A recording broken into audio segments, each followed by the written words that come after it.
Attendez.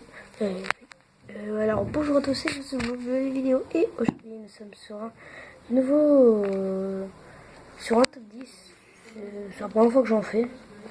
Donc du coup voilà, c'est un top 10 de mes jeux préférés. Dédicace à Herobrine le geek. Donc voilà, on va aussi commencer par le premier. Et c'est Gear Force 2. Alors dans Gear Force, non, c'est Gear Force tout court. Désolé. C'est un jeu que je kiffe. C'est un jeu qui m'a beaucoup plu. J'ai pas vraiment terminé, mais l'ambiance gore, c'est plutôt ça qui me plaît. Le coup, c'est parti à la 9ème place. 9ème place, nous retrouvons Call of Duty 2. Call of Duty 2 qui est un jeu qui a bugué. Chez moi, sur une de mes émissions, je ne me souviens plus laquelle, le chargement devient infini et saoulant. Et donc du coup, j'ai arrêté d'aimer le jeu et franchement, pour un jeu de l'époque, je l'ai beaucoup apprécié. Donc voilà. On va passer à la 8ème place. Oui, alors là maintenant, pour la 8ème place, nous retrouvons avec Halo 4 que j'ai eu la chance de terminer. C'est un jeu où les Covenants nous attaquent, c'est vraiment très... C'est des sortes d'aliens qui nous attaquent. Et vraiment très marrant, et je l'aime bien. Donc on va passer à la 6ème place. Donc 6ème place, j'ai pas besoin de le citer, vous allez tous le connaître. J'ai de Saka. Pourquoi je l'ai pas mis en 7ème place? Parce que Rockstar dit qu'on a le droit de faire... On n'a pas le droit de faire des bugs, mais tout ce qui est bug fun, délire, on a le droit de faire. Mais le problème, c'est que tous les bugs fun et délire, ils les enlèvent. Et ils remplacent par des véhicules qui ne vaut même pas la peine. Et qui coûtent très cher. Far Cry 4, c'est un jeu vraiment libre. En multijoueur aussi, c'est vraiment un jeu de délire. C'est totale liberté, tu peux faire... Non, c'est pas vraiment totale liberté, mais des fois, sur certaines missions, on peut faire des choix. Voilà, c'est un jeu vraiment bien. Quoi. C'est passé à ça. À ça qui est passé sur Call of Duty 3 que j'ai eu la chance de terminer. Call of Duty 3, je n'ai pas en première place, même s'il pourrait.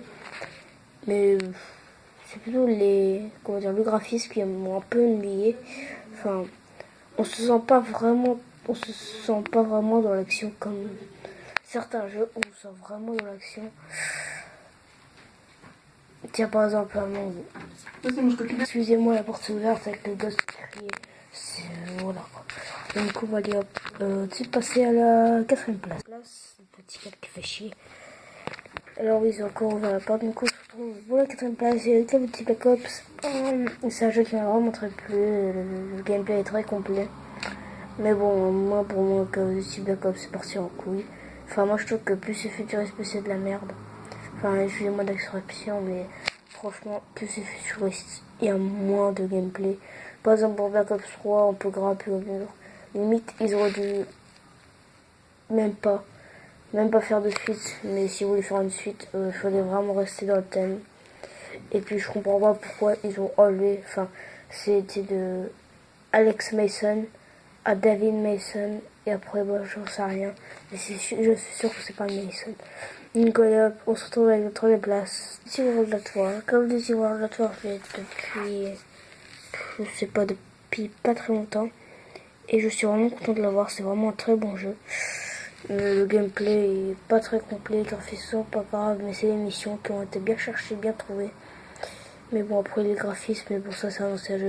On se retrouve à la 2ème place. Si vous avez regardé ma dernière vidéo, c'est Battlefield 3.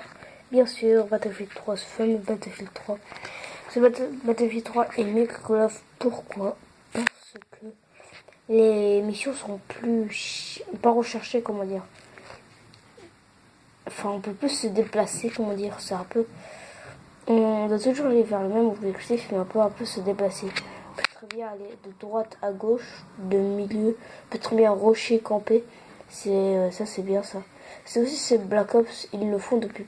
Enfin, ils le font. Mais on voit directement le chemin qu'il faut suivre. Alors que sur Battlefield, on le voit. Mais il y a plusieurs façons d'y arriver. Enfin, j'espère que c'est pas vraiment une bonne explication, mais bon. Allez, je veux dire, la première place, ça parle de Halo Reach. Halo Reach est un très bon jeu. C'est un peu comme Battlefield, on peut aller de droite à gauche, milieu machin. On peut changer de chemin. Enfin, on peut pas vraiment toujours changer de chemin, mais on sait où on doit aller, mais on peut plus souvent y aller par quatre chemins, comme dit l'extraction. Donc voilà, j'espère que cette vidéo vous aura plu. N'hésitez pas à liker, à partager et à mettre un petit commentaire. Allez, ciao ciao.